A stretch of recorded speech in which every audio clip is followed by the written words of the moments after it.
Bismillahirrahmanirrahim. Assalamualaikum warahmatullahi wabarakatuh.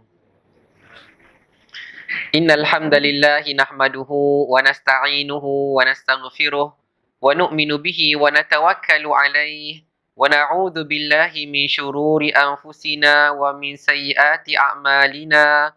Man yahdihillahu fala mudilla lahu wa man yudlil fala hadiyalah. Wa asyhadu an la ilaha illallah wahdahu la syarika lah wa asyhadu anna Muhammadan abduhu wa rasuluh. Subhanaka la ilma lana illa ma 'allamtana innaka antal alimul hakim. Wala haula wala quwwata illa billahil aliyil azim. Rabbi shrah li sadri wa yassir li amri wahlul 'uqdatam min lisani yafqahu qawli amma ba'd. Pertama sekali saya ucapkan terima kasih kepada yang berbahagia Timbalan Pengerusi Surau, yang saya muliakan, Imam Zaid, ya, Imam Masjid Bertam, yang saya kasihi Tuan Haji Omar, ya, tuan-tuan dan puan-puan yang dirahmati Allah Subhanahu wa taala. Apa khabar semua? Alhamdulillah, semoga sentiasa sihat wal afiat insya-Allah. Semoga sentiasa dirahmati dan diberkati Allah Subhanahu wa taala. Pertama sekali, tuan-tuan dan puan-puan yang dirahmati Allah, sebagaimana yang disebutkan sebentar tadi bahawa hari ini merupakan hari raya Aidiladha, kita seharusnya banyak bersyukur kepada Allah Subhanahu wa taala. Ya. Di antara caranya adalah dengan kita memperbanyakkan lafaz tahmid. Alhamdulillah, alhamdulillah, alhamdulillah. Ya. Di mana-mana saja kita berada, kita banyakkan tahmid, banyakkan memuji Allah Subhanahu wa taala. Ya. Kerana nikmat Allah Subhanahu wa taala yang tidak terkira kepada kita. Untuk makluman ibu-ibu, tuan-tuan dan puan-puan yang dirahmati Allah Subhanahu wa taala, para ulama berselisih pandangan berkenaan hari yang paling istimewa di sisi Allah Subhanahu wa taala. Ada yang mengatakan bahawa hari yang ke-10 Zulhijjah, hari ini, hari raya Aidiladha, merupakan hari yang paling dicintai oleh Allah, hari yang paling istimewa di sisi Allah Subhanahu wa taala. Manakala sebagian para ulama pula menyebutkan bahawa hari yang paling istimewa di sisi Allah Subhanahu wa taala merupakan hari Arafah semalam. Mana-mana pun tuan-tuan dan puan-puan yang dirahmati Allah Subhanahu wa taala, seharusnya kita rasa sangat-sangat bersyukur kepada Allah kerana Allah telah memberikan peluang kepada kita untuk sama-sama beribadah kepada Allah Subhanahu wa taala. Dan kita syukur pada Allah kerana Allah panjangkan lagi umur kita, Allah berikan kesihatan yang baik kepada kita, Allah kurniakan taufik dan hidayah kepada kita. Bahkan Allah bukakan hati kita dan Allah lapangkan masa kita hingga sama-sama dapat kita datang ke rumah Allah Subhanahu wa taala, ya, pada malam ini, ya, sama-sama dapat kita dirikan solat fardu maghrib secara berjemaah, bahkan dapat kita laksanakan satu ibadah yang khusus yang tempohnya hanya 5 hari saja, iaitu takbir muqayyad. Takbir muqayyad iaitu kita akan bertakbir sejurus selesai daripada memberi salam selepas solat fardu bagi setiap waktu. Bermula daripada semalam hari Arafah, subuh, zuhur, asar, maghrib, isyak. Hari ini hari yang kedua, 10 Zulhijjah, subuh, zuhur, asar, maghrib. Baru sebentar tadi kita bertakbir. Dan isyak insya-Allah lepas ni kita akan takbir lagi. Esok ada lagi, ada lagi. Esok subuh. Oleh kerana esok ada solat fardu Jumaat, lepas solat fardu Jumaat, asar, maghrib, isyak. Hari Sabtu ada lagi, ada. Hari yang keempat, subuh, zuhur, asar, maghrib, isyak. Dan hari yang kelima, hari Ahad ni ada lagi, ada. Hari yang ke-13 Zulhijjah, subuh, zuhur dan asar saja. Okay, lepas asar kita akan takbir lagi. Kemudian itu dah last lah. Adapun maghribnya dah tak ada takbir lagi. Jadi disunatkan kepada kita namanya takbir muqayyad. Muqayyad tu dia terikat dengan solat fardu. Tidak kiralah sama ada kita solat berjemaah ke, ataupun solat sorang-sorang ke, kita lelaki ke, perempuan ke, kita akan bertakbir selepas selesai mendirikan salat fardu. Dan itu merupakan salah satu syiar. Kita nak hidupkan, kita melarungkan, mengagungkan Allah Subhanahu wa taala kira-kira pada setiap masa. Jadi tuan-tuan dan puan-puan yang dirahmati Allah Subhanahu wa taala, kita kena rasa sangat-sangat syukur. Sebenarnya Raya Haji, Hari Arafah, ni hari yang kita kena rasa macam sangat gembira, sangat happy, sangat bahagia, sangat seronok melakukan ibadah kepada Allah Subhanahu wa taala. Bahkan masya-Allah disebutkan oleh baginda sallallahu alaihi wasallam pada hari ini. Tinggal lagi kita dah melepasilah waktu maghrib. Hari ini supaya menjadi ingatan kita bagi tahun-tahun yang mendatang. Ya, supaya kita ingat, supaya kita muhasabah bahawa hari yang ke-10 Zulhijjah ni hari yang dikenali sebagai hari raya korban, hari raya Aidiladha. Ada dua perkara lah kalau kita kena betul-betul ingat, kerana benda-benda yang lain mungkin kita dah biasa. Hari raya korban, nak keluar pergi masjid, keluar pergi surau, dirikan solat sunat hari raya, itu dah kita dah tahu dah. Sampaikan kalau tak kejut, tak bagi tahu pun, kita akan pergi masjid juga insya-Allah. Tapi ada dua perkara yang mungkin di antara kita sudah tahu, tapi kita nak terus ingat dan terus amalkan. Yang pertama, tuan-tuan dan puan-puan yang dirahmati Allah Subhanahu wa taala, sebagaimana kita dah sebutkan tadi, bahawa hari ini merupakan di antara hari yang paling special, hari yang paling agung, hari yang paling dicintai oleh Allah Subhanahu wa taala. Jadi baginda sallallahu alaihi wasallam bersabda, perkara yang kedua yang kita kena tahu adalah amalan yang paling disukai oleh Allah. Hari ini yang paling-paling Allah Subhanahu wa taala suka. Sehingga baginda sallallahu alaihi wasallam bersabda, tidak ada amalan yang lebih dicintai oleh Allah pada hari ini melainkan melaksanakan ibadah korban. Ya. Jadi apa maksudnya ibu-ibu, tuan-tuan dan puan-puan yang dirahmati Allah?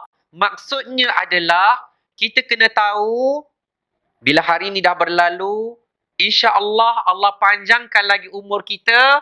Tahun depan insya-Allah kalau Allah panjangkan umur kita, ya, lagi 10 tahun lagi 20 tahun lagi.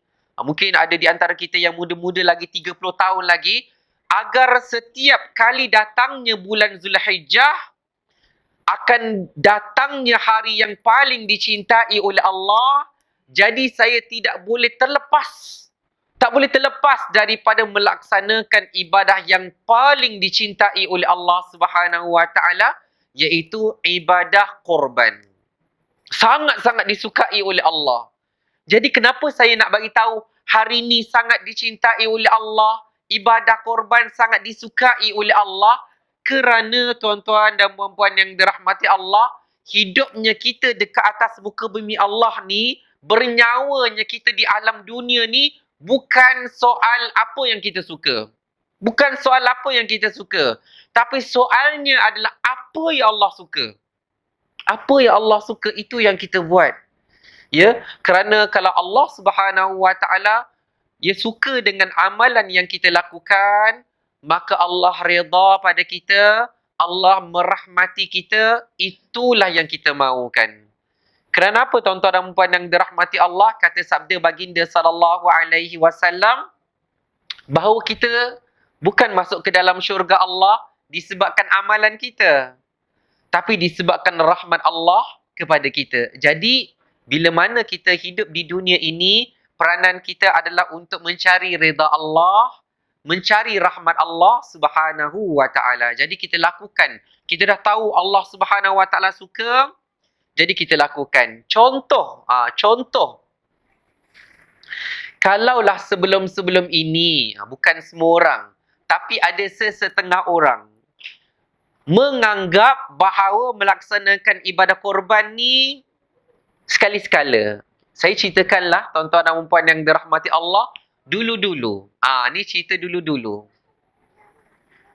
Dulu-dulu masa saya kecil kan tuan-tuan dan puan yang dirahmati Allah, dan mungkin orang lain pun pernah merasainya juga. Dulu-dulu masa kita pergi kelas mengaji, kan maghrib-maghrib waktu macam ni lah, yang budak-budak dulu ramai pergi mengaji. Jadi kalau yang tak mengaji kena pergi mengaji. Ya, waktu ni lah yang biasanya kita pergi rumah ustaz, rumah ustazah, pergi mengaji Al-Quran. Okay.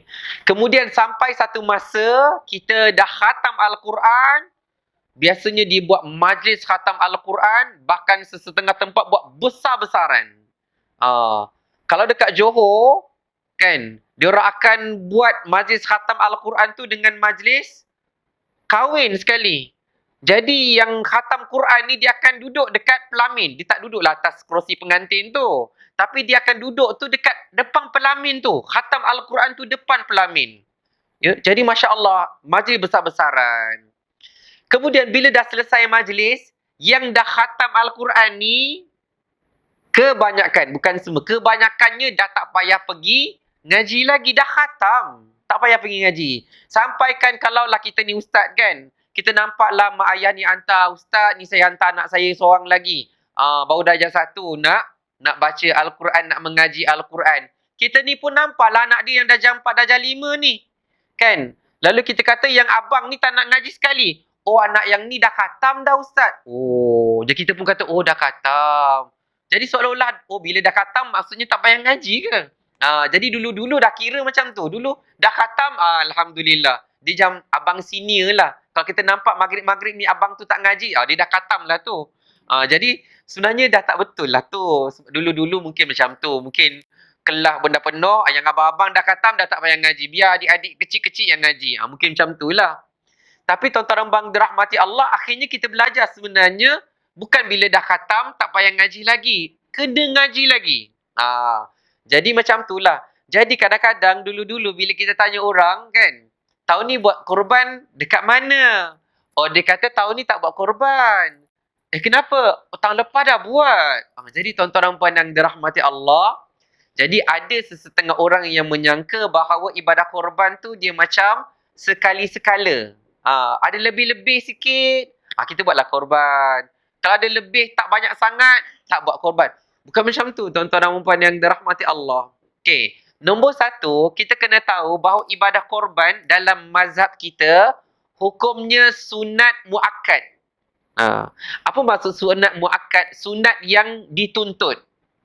Maksudnya kalau kita tengok dalam banyak-banyak sunat muakkad, kita dapati ganjarannya besar di sisi Allah Subhanahu Wa Taala. Contoh, sebagian para ulama menyebutkan solat sunat qabliyah subuh 2 rakaat tu, solat sunat sebelum subuh 2 rakaat, hukumnya sunat muakkad. Dan bila kita tengok apakah ganjaran dia, kata baginda sallallahu alaihi wasallam, rakaatul fajri khairum minad dunya wa ma fiha. 2 rakaat qabliyah subuh ganjarannya lebih baik daripada dunia dan seisinya. Masya Allah. Jadi bila para ulama melihat amalan ni ganjaran besar, amalan ni ganjaran besar, amalan ni dicintai Allah, amalan ni diampunkan, Allah ampunkan dosa-dosa kita, para ulama kata hukumnya sunat muakkad. Jadi seolah-olah bila kita boleh simpulkan amalan-amalan yang sunat muakkad, ini sunat muakkad, ini sunat yang dituntut, ini pun dituntut. Amalan-amalan tu merupakan amalan ekstra, amalan bonus yang Allah Subhanahu Wa Taala suka bila kita buat.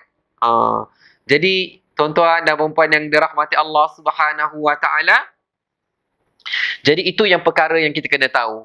Ya, disebutkan amalan ibadah korban ini merupakan ibadah tahunan. Kalau dalam bahasa Inggeris tu disebut yearly. Kan kalau kita tahu kalau monthly, tiap-tiap bulan lah kena bayar kan. Kalau yearly, tiap-tiap tahun kena bayar. Yearly maksudnya tiap-tiap tahun kita harus melakukannya, sunat melakukannya. Jadi kita kena tahu perkara tu. Supaya tuan-tuan dan puan yang dirahmati Allah, kalau yang tak berkesempatan, sebenarnya kalau ada yang baru tahu, Amalan sangat disukai oleh Allah Subhanahu Wa Taala. Pada hari kiamat, haiwan korban kita tu akan datang kepada kita. Ya. Ya, datang untuk apa tuan-tuan dan puan dirahmati Allah? Datang kepada kita untuk bersaksi di depan Allah. Menjadi saksi di depan Allah Subhanahu Wa Taala bahawa kita pernah infakkan sebahagian daripada harta kita untuk Allah Subhanahu Wa Taala. Akan jadi saksi. Kita ni tuan-tuan dan puan yang dirahmati Allah Subhanahu Wa Taala perlu banyak saksi. Kita perlu dapatkan ramai saksi. Nanti saya ceritakan tentang saksi ni, saya ceritakan kejap lagi. Ya, walaupun kita kata dah 1 seekor 2 ekor cukuplah jadi saksi. Tuan-tuan dan puan yang dirahmati Allah, lagi banyak ekor, lagi banyak haiwan, lagi banyak saksi, itu lebih baik. Itu lagi bagus. Ya, jadi tuan-tuan dan puan yang dirahmati Allah Subhanahu Wa Taala, sebab itulah mungkin kalau yang baru tahu, Masya Allah, hebatnya ganjaran ibadah korban ni sangat disukai oleh Allah, sangat dicintai oleh Allah. Sebenarnya, kita masih sempat lagi. Kita masih sempat lagi kerana melaksanakan ibadah korban tempohnya adalah 4 hari. Tadi kalau takbir muqayyad, berapa hari? 5 hari. 9 Zulhijjah, 10 Zulhijjah, 11 Zulhijjah, 12 Zulhijjah dan 13 Zulhijjah. Asar lah. Sebelum maghrib. Baik. Manakala untuk ibadah korban, 4 hari saja. Bermula daripada hari ini selepas solat hari raya. Ada pun yang buat ibadah korban sebelum solat. Kata Ustaz, kali ni banyak Ustaz, 30 ekor. Kita nak habis sebelum Zuhur. Jadi kita kena mula awal Ustaz. Lepas subuh, kita sembelih 5 ekor, 10 ekor. Tak boleh tuan-tuan dan puan dirahmati Allah. Ya. Yang kita buat sebelum solat hari raya tu dikira sebagai sedekah, tak kira sebagai ibadah korban. Jadi tuan-tuan dan puan yang dirahmati Allah Subhanahu Wa Taala, kalaulah ada di antara kita yang rupa-rupanya boleh buat lagi. Sempat lagi. Kita kalau terfikir, ingatkan bila ada lapang-lapang baru kita buat, kan? Sekali-sekala kita buat, 3-4 kali buat sekali. Rupa-rupanya tiap-tiap tahun. Maka tuan-tuan dan puan yang dirahmati Allah Subhanahu Wa Taala, bererti kita masih ada lagi berapa hari? Ada 3 hari lagi. Tinggal lagi, kena cari mana yang uruskan lah. Baru-baru ni tuan-tuan dan puan yang dirahmati Allah, kita jemput seorang penceramah selebriti.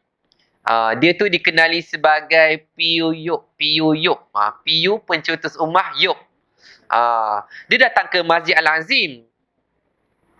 Dia bagi ceramah tentang ibadah korban pada kanak-kanak. Kan, ceritalah ibadah korban tu macam mana pada pelajar-pelajar tahfiz. Kadang-kadang darjah 1, darjah 2, kan, cerita-cerita. Lepas tu dia kata, masa makan tu dia cerita kat saya, kata Ustaz, saya ni baru balik daripada Sarawak. Seminggu saya balik Sarawak, turun dekat KLIA, tak balik rumah, sebab rumah Perak, terus datang Melaka. Kata hebat, Masya Allah. Kan? Jadi saya tanya kat Ustaz tu, Ustaz, lama kat Sarawak? Kata betul. Dia kata saya ni duta apa tu yang dekat Palestin tu, yang biasa macam buat untuk yayasan tu, Aman Palestin. Mungkin Aman Palestin lah, sebab dia ada banyak, dia ada yang cinta Gaza, ada Aman Palestin. Tak silap saya Aman Palestin lah dia kata. Jadi seminggu kat sana tu kita buat kempen untuk ibadah korban. Lepas tu saya tanya dia, sebab masa tu tak silap saya dah masuk Zulhijjah dah. Ya, maksudnya dah nak raya korban dah. Maksudnya kalau kita raya korban hari Khamis, kita hari ni lah hari Khamis kan. Maksudnya kalau hari Sabtu tu dalam 4 Zulhijjah lah. 3 macam tu lah. Kan, maksudnya dah nak dekat korban. Dan kebanyakan tempat pula surau dengan masjid dah tutup dah. Jadi saya tanya dia, sempat ke orang buat lagi Ustaz? Dia kata, Ustaz, dia beritahu kat saya, sebenarnya dah hujung-hujung macam ni lah baru orang tercari-cari nak buat ibadah korban.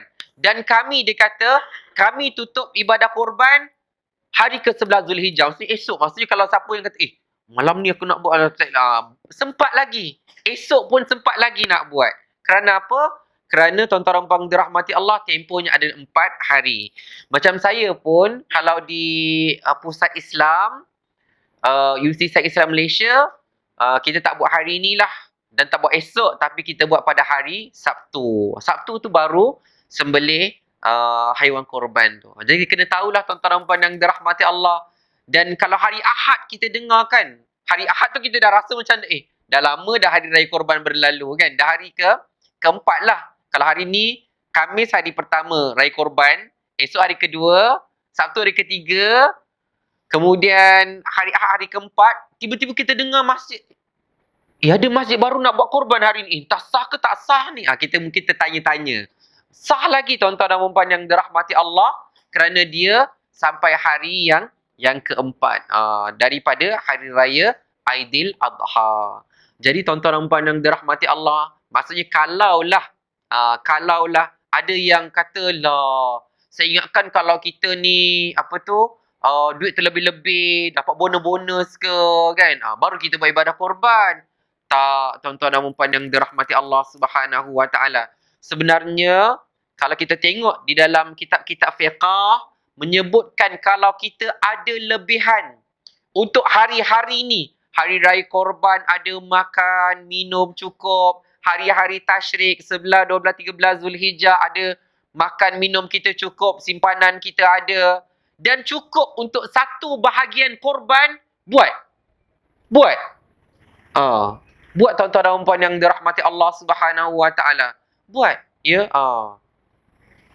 Kerana baginda sallallahu alaihi wasallam pernah bersabda dengan sedikit ancaman lah, ya. Baginda sallallahu alaihi wasallam bersabda, barang siapa yang memiliki, barang siapa yang berkemampuan, ada duit dia, banyak tuan-tuan dan puan dirahmati Allah, ya, dalam bank tu, ya, bukan ratus-ratus lah, mungkin ada 5,000 ke 10,000 ke, ada tersimpan dekat dalam tu.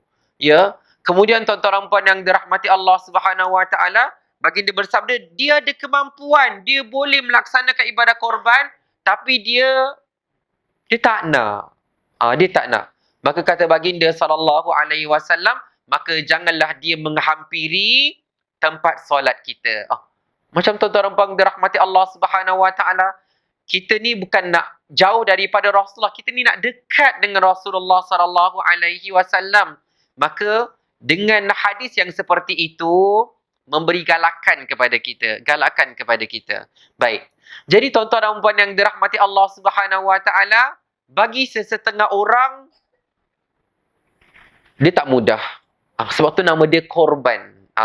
Korban ni tuan-tuan dan puan yang dirahmati Allah Subhanahu wa taala, dia perlukan kita terpaksa keluarkan sesuatu. Korbankan masa, korbankan tenaga, korbankan harta. Dia istilah korban ni tuan-tuan dan puan yang dirahmati Allah, kalau kita nak mudah faham kan, bagi istilah kita lah, bila kita nak buat tu kita kena fikir dulu. Macam nak ke tak? Dia kena macam kita ni berbelah bagi kan. Kata nak buat, tapi duit ni nak guna untuk ni juga. Jadi tuan-tuan dan puan yang dirahmati Allah Subhanahu wa taala kan, kita nak buat ibadah korban, sesetengah orang tu dia letakkan simpanan 5,000 ke 10,000 kan, orang kata duit kecemasan kan, duit simpanan. Tapi tuan-tuan dan puan yang dirahmati Allah Subhanahu wa taala kan, selain daripada simpanan, kita ada lebih. Masya-Allah. Jadi tuan-tuan dan puan dirahmati Allah, kalau pesan saya lah, jangan teragak-agak lagi, keluarkan. Ya, keluarkan. Jangan teragak-agak. Memanglah ibadah korban tu memang dia teragak-agak sikit, tapi orang kata pejam mata, keluarkan.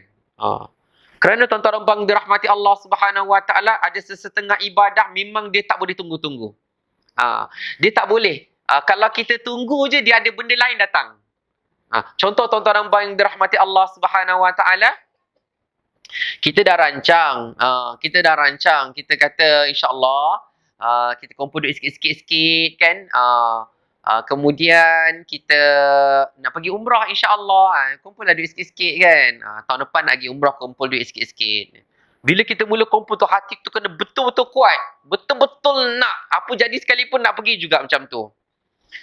Takut-takut tuan-tuan dan puan dirahmati Allah, tiba-tiba adalah mungkin family-family kita kata, jom awal tahun depan ataupun hujung tahun ni kita buat trip family kita. Kita pergi Korea.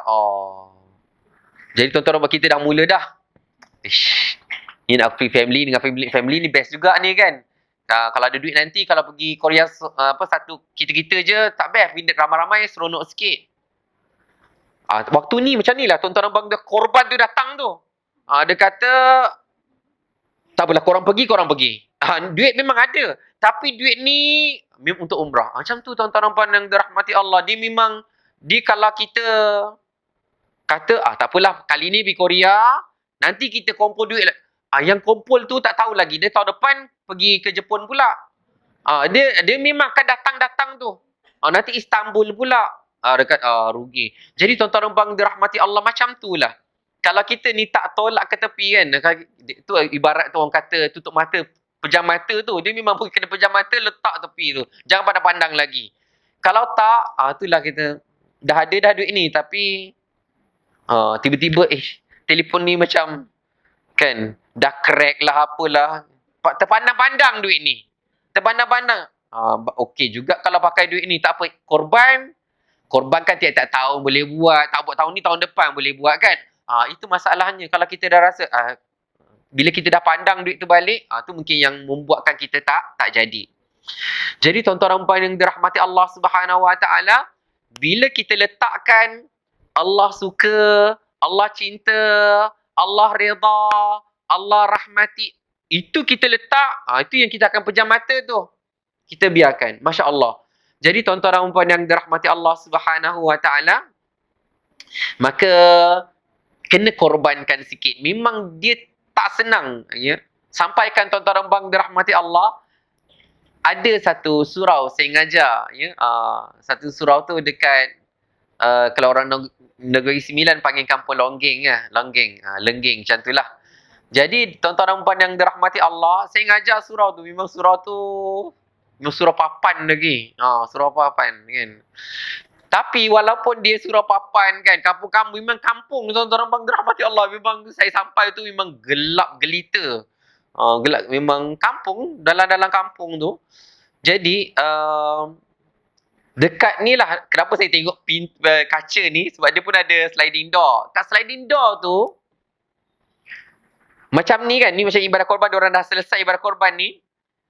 Minggu depan diorang akan letakkan senarai baru.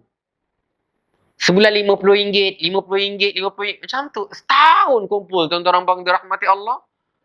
Untuk tahun depan punya cerita, tahun depan tak tahulah hidup ke tak tahun depan, tapi tahun depan punya cerita, dia dah letak dah satu list baru, sebulan RM50.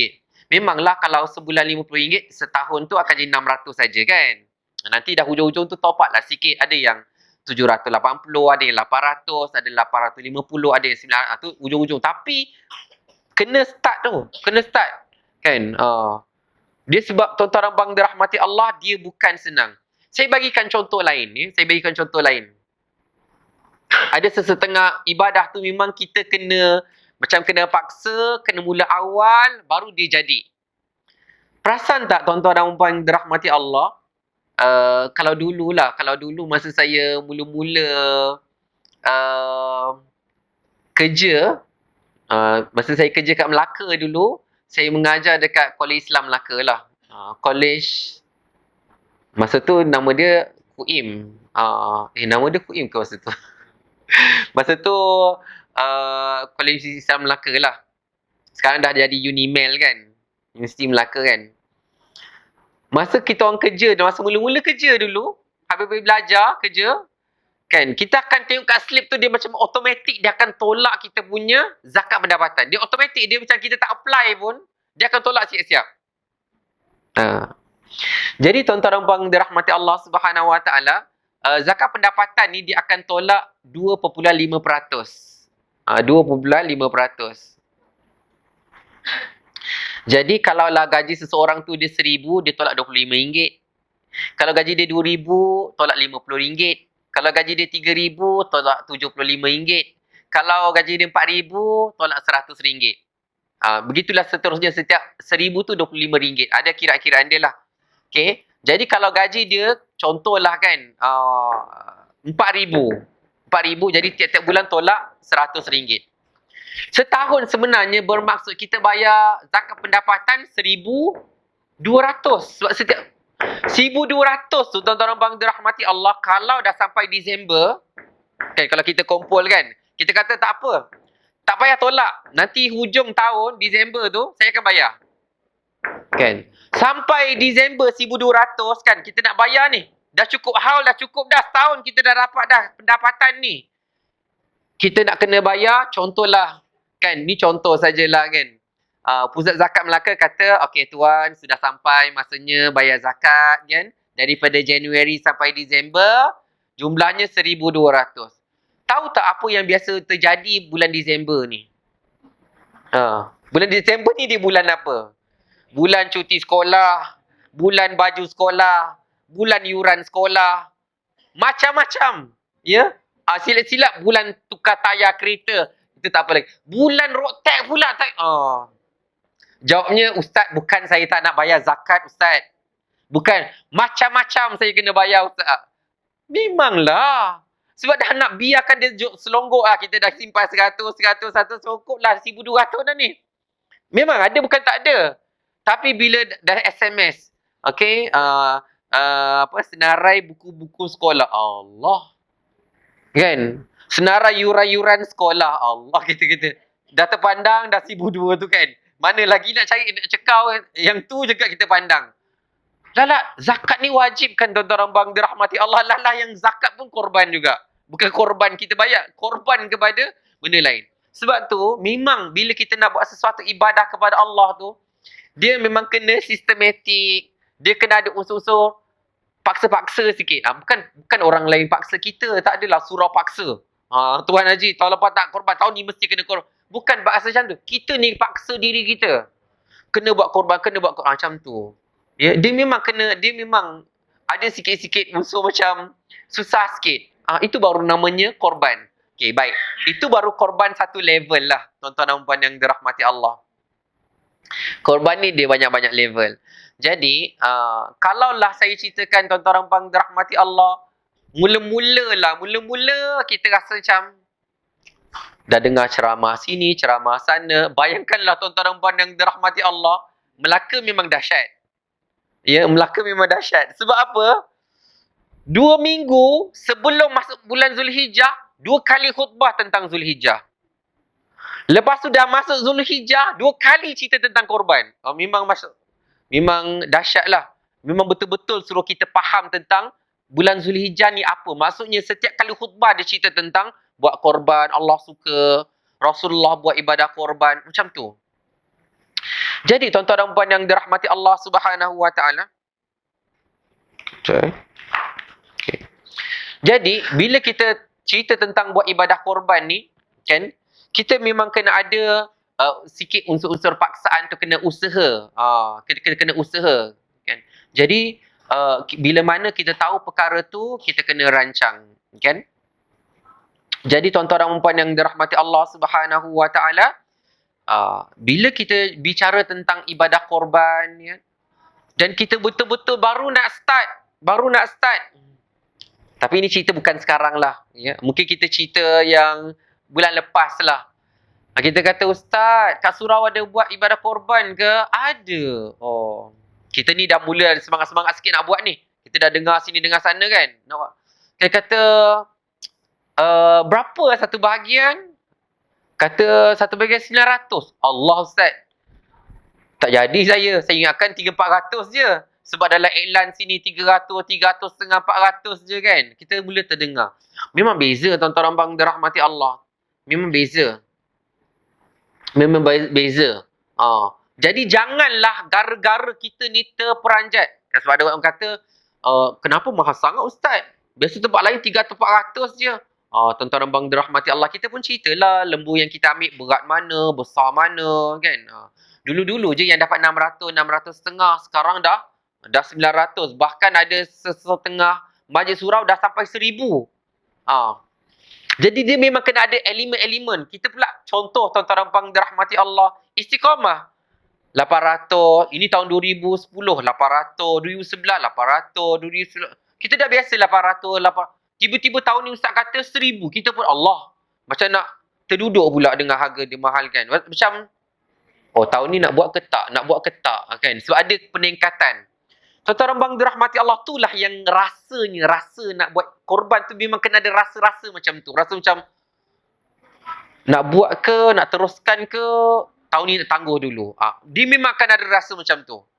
Jadi tuan-tuan dan puan yang dirahmati Allah, sebagai mukaddimah, kan, sebagai mukaddimah yang kita tak pernah buat, ambil yang murah pun tak apa. Ambil yang murah. Ya. Berhenti tu khomat, ya, azan dulu ke? Terus je. Okey, terus. Jadi tuan-tuan dan puan dirahmati Allah, contoh, sebab ini nak soal, bukan soal kata, jangan fikir kalau siapa-siapa kita buat ibadah korban mana-mana, tak payah bagi tahu harga pun, tak payah bagi tahu. Buat alhamdulillah, buat alhamdulillah tu dah cukup. Buat kalau ditanya lagi buat kat mana, alhamdulillah buat kat luar negara. Macam tu je, tak payah bagi tahu. Ya, supaya kita tak rasalah macam rendah hati kan. Seorang kata kau buat kat mana? Aku buat dia 3 bahagian. 1 bahagian 1000. Kita macam, bila orang cakap macam tu, kita pun nak cakap yang bahagian kita pun, kita 300 punya bahagian. Dia 3000 dia keluarkan. Kita rasa malu-malu. Tak apa tuan-tuan yang dirahmati Allah, kalaulah kita nak mulakan luar negara pun tak apa. Mulakan dulu. Yang penting kita boleh pejam mata, gagahkan, buat-buatlah dulu. Buat, keluarkanlah 300, tak apa. Kalau tanya tahun ni buat tak, alhamdulillah buat. Dah tu je, tak payah bagi tahu. 300 je. Tak payahlah nak kena bagi tahu pula kan. Tak payah. Buat saja. Buat saja. Tuan-tuan dan puan dirahmati Allah Subhanahu Wa Taala, buat sesuatu ibadah yang Allah suka, dia lain rasa dia. Dia ada rasa lain. Bayangkan tuan-tuan abang dirahmati Allah, tahun lepas alhamdulillah saya rezeki pergi haji. Okey. Jadi memanglah mana-mana ustaz pun akan ajar kepada kita kan, rajinkan sedekah kat sana, rajinkan sedekah dekat sana. Jadi tuan-tuan dan puan yang dirahmati Allah, kebetulan setiap kali saya akan pergi ke Masjid Nabawi ni di Madinah. Biasalah kita pergi maghrib balik isyak. Setiap kali balik daripada isyak tu, saya akan jumpa seorang cleaner ni, dan cleaner Indonesia. Dia ramai lah, cleaner-cleaner tu ramai. Tapi saya akan selalulah hampir tiap-tiap malam tu akan bertemu dengan Indonesia ni, cleaner Indonesia ni. Tapi Masya Allah, dia macam perwatakan dia lembut, dia terima kasih pada kita, dia macam menyenangkan. Jadi membuatkan kita, tuan-tuan abang dirahmati Allah, tiap-tiap malam nak sedekah dengan dia. Kalau dia ada lah. Kalau dia ada. Dan kalau dia tak ada tu, kita cari mana dia ni. Macam tu. Padahal tuan-tuan abang dirahmati Allah, kenapa kita suka? Kalau kita bagi 10 rial, duit kita kurang. Kita bagi sedekah, duit kita kurang. Patutnya sedih lah tuan-tuan abang dirahmati. Kita ni kena happy kalau kita dapat keluar masjid dapat 10 rial. Wow. Kita keluar masjid dapat 10. Itu yang kita suka. Patut itulah kita gembira. Tapi kita keluar masjid, kita bagi 10 rial. Kita gembira. Kita tiap hari keluar 10 rial. Pelik tuan-tuan abang dirahmati Allah. Tu pelik tu. Kita dah istilah bukan rugilah, tapi kita nak faham, duit kita dah kurang 10 rial. Tapi kenapa kita happy? Patutnya tak betul tu. Patutnya kita sedih, duit kita dah kurang. Tapi tak. Bila kita buat apa yang Allah suka, Allah buat terbalik pada kita. Kan? Kita dah keluar 300, Allah. Kan? Contohlah tuan-tuan abang dirahmati Allah, kita nak buat benda simple je. Kadang-kadang kan kita dalam hidup kita ni, kita ada banyak pilihan. Kan? Contohlah, saya buat contoh biasa-biasa. Kita ni kan pakai kereta. Kita ni ada masa nak kena, sampai masa nak kena tukar tayar. Sampai masa nak kena tukar tayar. Kan?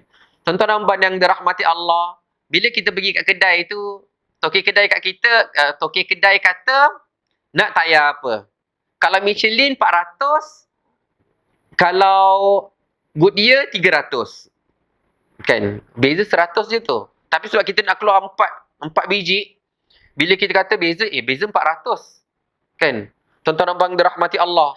Dan kebetulan pula nak buat ibadah korban pun, contohlah luar negara 400 juga.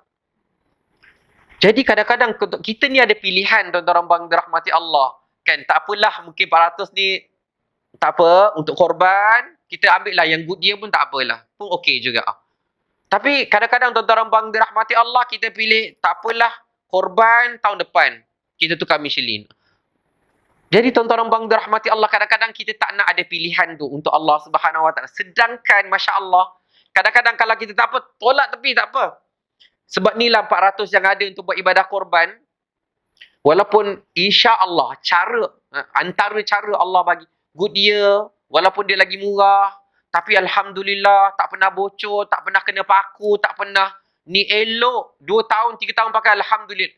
Boleh Allah buat macam tu. Kan? Memang kita kata kalau Michelin ni lembut, sedap, senyap, bagus. Betul tuan-tuan dan puan dirahmati Allah. Tapi kalau kita pakai yang terbaik lah, paling mahal, tapi tak buat ibadah korban, tu sayang sekali. Tu sayang sekali. Rugi. Jadi sebab tu kita kena memilih. Kita kena pilih. Jadi tuan-tuan dan puan yang dirahmati Allah Subhanahu Wa Taala, masya-Allah, walaupun kita mula-mula buat yang 300, tahu tak apa akan berlaku tahun depan? Kita tak tahu daripada mana Allah datangkan rasa kita punya gembira tu. Alhamdulillah, syukur tahun ni dapat buat. Walaupun luar negara lah. India ke, Pakistan ke, alhamdulillah dapat buat. Buat dulu. Okey. Tahu tak, insya-Allah sepanjang tahun ni Allah akan tanam azam kita tahun ni kita nak buat lebih sikit. Tahun yang akan datang ni lah, tahun 2024, insya-Allah nak buat yang tempatan punya, nak buat yang 900 punya. Masya-Allah. Insya-Allah Allah akan tolong. Kalau tak pun tahun depan mungkin India juga, tapi mungkin 500 punya ke 600, mahal sikit. Yang mahal sikit naikkan. Allah akan ada rasa tahun depan aku dah buat 300, tahun ni aku kena buat yang 500 punya. Tahun ni dah buat 500, tahun depan aku kena buat 700 punya.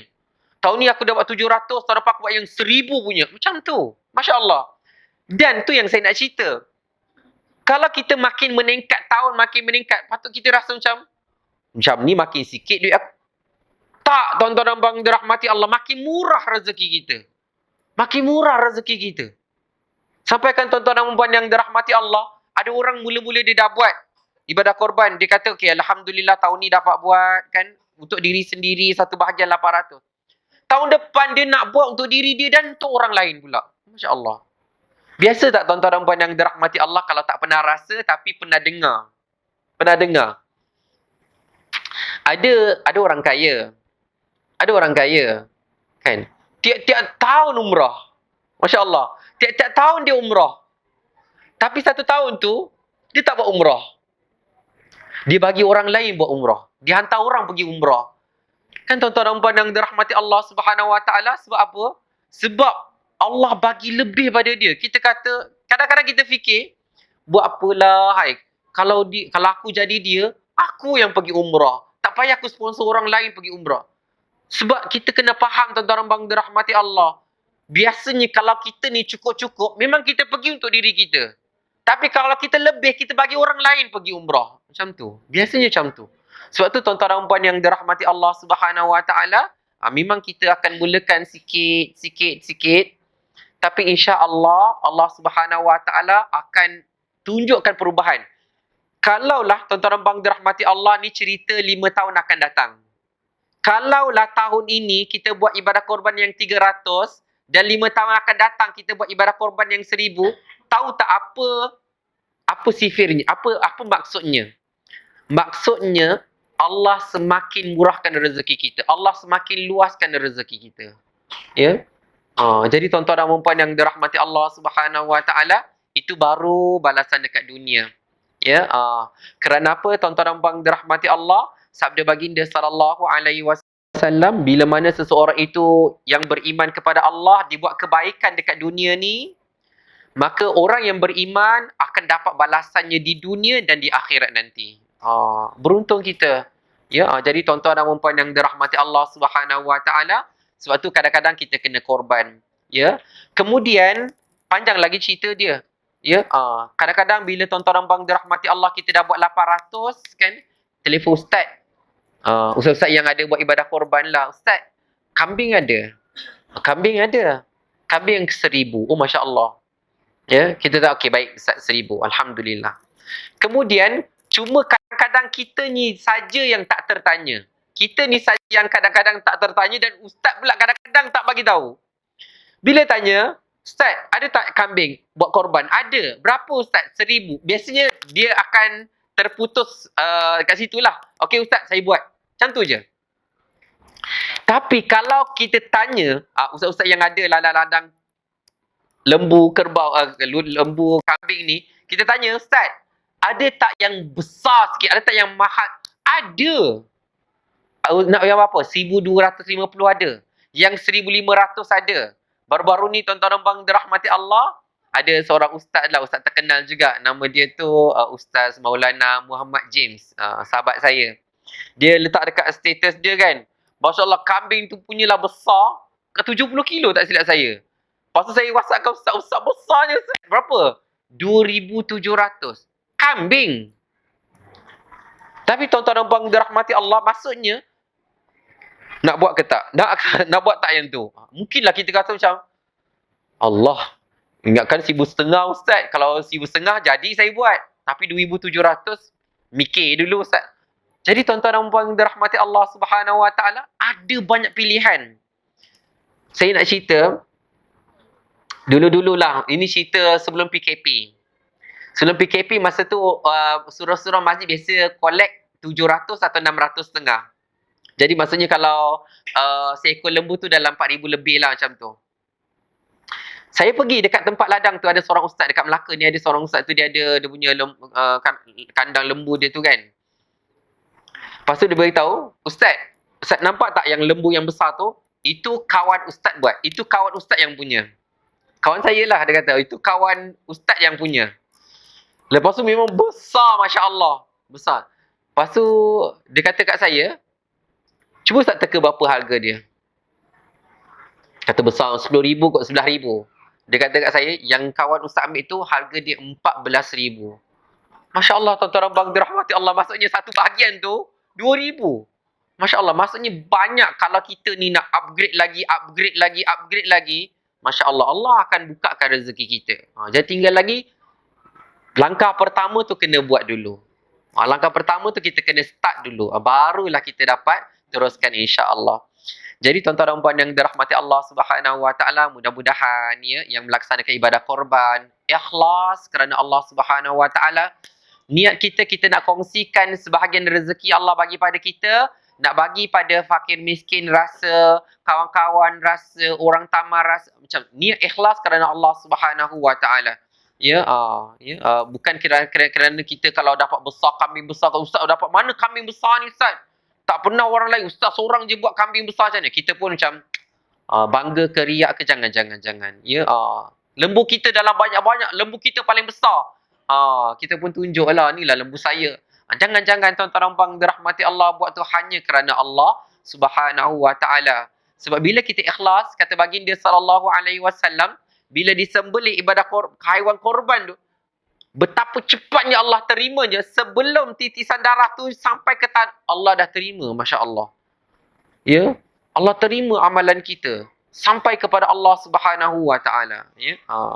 Jadi tuan-tuan dan puan dirahmati Allah, kita sama-sama azamlah. Ya, selalu ingat, kenapa buat Allah suka? Kenapa buat Allah redha? Kenapa buat Allah cinta amalan ni? Tu je, simple je. Kalau tanya kenapa tak baik? Hanya kerana Allah Subhanahu Wa Taala sangat suka kita ketika kita melakukannya. Jadi tuan-tuan dan puan yang dirahmati Allah Subhanahu Wa Taala, nampaknya kalau kita buat tiap-tiap tahun kan, Masya Allah, dan Allah bagi rezeki pada kita umur 40-50 tahun lagi, makan banyak ibadah korban kita, banyak saksi kita pada hari kiamat. Jadi soalannya, perlu ke banyak saksi? Kalau kita kata kalau satu pun dah jadi saksi, cukuplah. Perlu tuan-tuan dan puan yang dirahmati Allah. Sebab tu ada beberapa amalan Yang kata baginda sallallahu alaihi wasallam sunat kepada kita, bahkan dalam kitab-kitab fiqh sebut juga sunat untuk imam. Ya, disebutkan imam, ya, bahkan bukan imam lah, semua orang apabila dia selesai solat fardu, kemudian bila dia nak solat sunat, apa yang disunatkan kepada kita? Supaya pindah tempat lain dah. Tadi dah solat dekat sini, sekarang bila solat sunat, solat dekat sini. Bahkan kalau kita solat sunat qabliyah tadi kat sana, solat fardu kita kat depan, solat sunat ba'diyah ke belakang, ke tepi. Kenapa? Kata baginda sallallahu alaihi wasallam, kathratul athar, perbanyakkan kesan-kesan. Memang tak nampak pun. Tadi kita solat kat situ tak ada apa. Nama kita memang tak ada kat situ. Tapi di sisi Allah pada hari kiamat, tempat tu akan jadi saksi bahawa kita pernah sujud di tanah itu. Sujud kepada Allah di situ. Jadi maksudnya tuan-tuan bang dirahmati Allah, kenapa Rasulullah suruh kita berpindah-pindah tempat? Supaya memperbanyakkan asar. Maksud memperbanyakkan asar, memperbanyakkan saksi pada hari kiamat. Kemudian tuan-tuan dan puan yang dirahmati Allah, hari ini sebenarnya ada satu sunat yang kita mungkin buat, mungkin kita tak buat. Ya, tapi kalau kita tak buat, nanti raya lain kali kita buat. Apa dia tuan-tuan dan puan dirahmati Allah? Baginda sallallahu alaihi wasallam sunatkan kepada kita, kalau kita datang solat sunat hari raya, kita keluar daripada rumah, keluar pergi masjid jalan A, balik nanti ikut jalan B. Balik nanti jalan B. Keluar ikut jalan A. Kalau contohlah kan, pergi keluar jalan sini, balik ikut jalan B. Itu kalau ada lah. Kalau kata tu Ustaz tak ada. Memang jalan saya tu, jalan A, jalan tu je balik. Jadi kalau boleh, kalau kita ada pergi jalan A, balik jalan B, kenapa tuan-tuan dan puan dirahmati Allah? Di antara sebabnya adalah kesan tapak kaki kita. Maksudnya jalan A ada, jalan B ada. Jalan A dan jalan B akan datang pada hari kiamat untuk jadi saksi pada kita. Bahawa kita pernah jalan tu untuk menuju ke rumah Allah Subhanahu Wa Taala. Perbanyakkan kesan. Perbanyakkan saksi pada hari kiamat. Jadi tuan-tuan dan puan yang dirahmati Allah Subhanahu Wa Taala, mudah-mudahanlah ya, dengan ibadah korban yang terlaksana pada hari ini diterima oleh Allah Subhanahu Wa Taala, dan sama-samalah kita berazam, walaupun alhamdulillah tahun ni dapat buat, bukan berarti dah tak payah buat lagi. Tahun depan insya-Allah, niat daripada sekarang insya-Allah nak buat tahun depan, dan kalau dengan izin Allah Subhanahu Wa Taala dengan nilai yang bertambah insya-Allah, dengan nilai yang lebih. Jadi yang baik itu datang daripada Allah Subhanahu Wa Taala. Yang salah, yang silap daripada kelemahan diri saya sendiri, saya mohon ampun daripada Allah dan mohon kemaafan daripada semua. Barakallahu fikum wa jazakumullahu khairan katsira. Mudah-mudahan Allah Subhanahu Wa Taala berkati kita semua, dan mudah-mudahan Allah Subhanahu Wa Taala melimpahkan rezeki yang melimpah ruah kepada mereka yang melaksanakan ibadah korban kerana Allah Subhanahu Wa Taala. Amin amin ya rabbal alamin. Kita akhiri majlis ilmu kita dengan tasbih kafarah. Subhanakallahumma wa bihamdika asyhadu an la ilaha illa anta astaghfiruka wa atubu ilaik. Wa barakallahu fikum. Wassalamu alaikum warahmatullahi wabarakatuh.